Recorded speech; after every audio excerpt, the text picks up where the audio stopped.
os trabalhadores dos Correios estão apreensivos com a possibilidade de privatização da estatal. Pois é, por serem empregados públicos, eles não têm estabilidade. O Brasil tem 434 empresas estatais que são controladas direta ou indiretamente pelo governo federal ou estadual.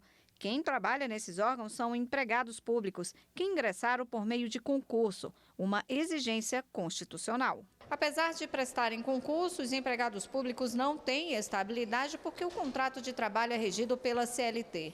Em caso de privatização ou extinção do órgão, eles podem ser demitidos. Essa estabilidade dos empregados regidos pela CLT que trabalham em empresas de economia mista e empresas públicas. Só vai existir se ela estiver prevista em contrato de trabalho ou em acordo coletivo ou em convenção coletiva. A mudança na estrutura jurídica da empresa, o fato dela ter como seu acionista principal o Estado e depois passar a ser privatizada, isto não altera nenhum dos direitos dos trabalhadores. A Vale do Rio Doce e a Embraer são exemplos de empresas públicas que foram privatizadas. Agora, o governo federal pensa em passar o controle dos Correios para o setor privado. A autorização para o estudo dessa possibilidade já foi dada pelo presidente da República, Jair Bolsonaro. Segundo o diretor do sindicato da categoria, os empregados estão apreensivos. Nós somos mais de 100 mil trabalhadores. A previsão é de 100 mil demissões. Só que quando você fala 100 mil demissões, a gente coloca junto a família Correios. A família Correios é quase 400 mil pessoas. Eu, minha esposa, meus 2 filhos, que dependem de mim. Cabe à Advocacia Geral da União acompanhar de perto todo o processo de privatização. Em primeiro lugar, auxiliando a elaborar toda a estrutura jurídica dos programas de privatização e concessão. Os contratos, o destino ou a forma de tratamento dos empregados públicos envolvidos. Então, ela formata juridicamente os programas de concessão.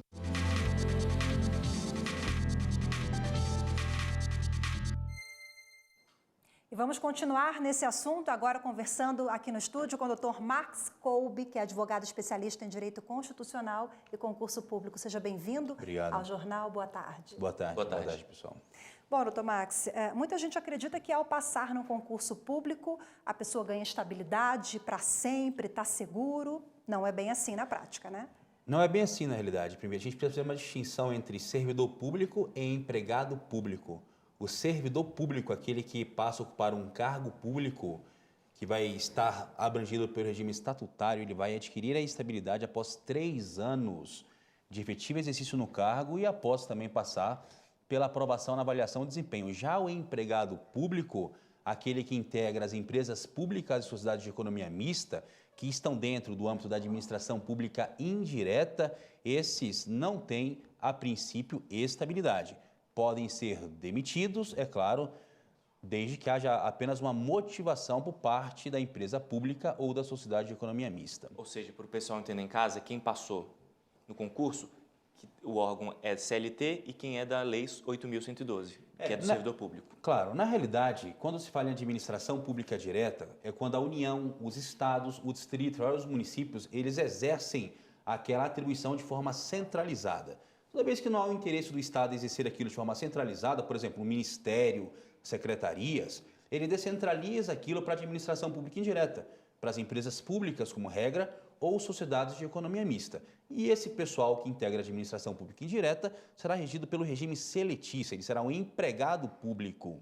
E esse empregado público, só para concluir, a princípio não tem estabilidade. Doutor Max, quais são as motivações para que um servidor público possa ser mandado embora? A Lei 8.112, falando no servidor público da União, estabelece várias incidências, várias hipóteses de demissão do servidor público. Por exemplo, corrupção, improbidade administrativa, faltar o serviço de forma ininterrupta por 30 dias, ficar emitindo um atestado médico falso, dentre outras inúmeras hipóteses. Essas, inclusive, também são hipóteses similares de demissão do empregado público. Nesse caso, os funcionários dos Correios estão preocupados porque eles são seletistas. Isso. Se for privatizado os Correios, não quer dizer que todos vão ser mandados embora. Afinal de contas, a empresa precisa continuar também.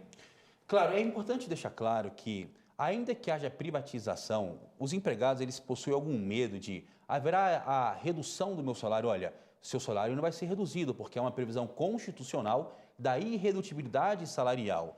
Agora, com a privatização dos Correios, você eventualmente poderia ser demitido? Poderia, inclusive sem nenhuma motivação por parte dos Correios. Hoje, a princípio, para o Correio demitir o empregado público, precisa se instalar ao mínimo um procedimento administrativo, sendo assegurada a esse empregado ampla defesa e contraditório. Mas com a privatização, isso já não seria mais necessário. Agora, reduzir o salário não pode, tá bom? Por isso, Rafa, que até o plano de demissão voluntária se torna muito atrativo, porque o empregado tem medo de ser demitido e a empresa te oferece, olha, então se aposenta voluntariamente com algum incentivo. Por isso que muita gente migra para esses planos de demissão voluntária. É mais vantajoso, então, no momento, aderir, né? Essa questão ela vai ser isso, claro. É de cunho absolutamente pessoal. Agora, os mais antigos que tiverem algum medo e estejam com um salário muito alto, talvez seja bom refletir sobre o tema. Fica a dica aí. Muito obrigada mais uma vez pela participação, pela entrevista. Eu que agradeço. Obrigado. Boa tarde.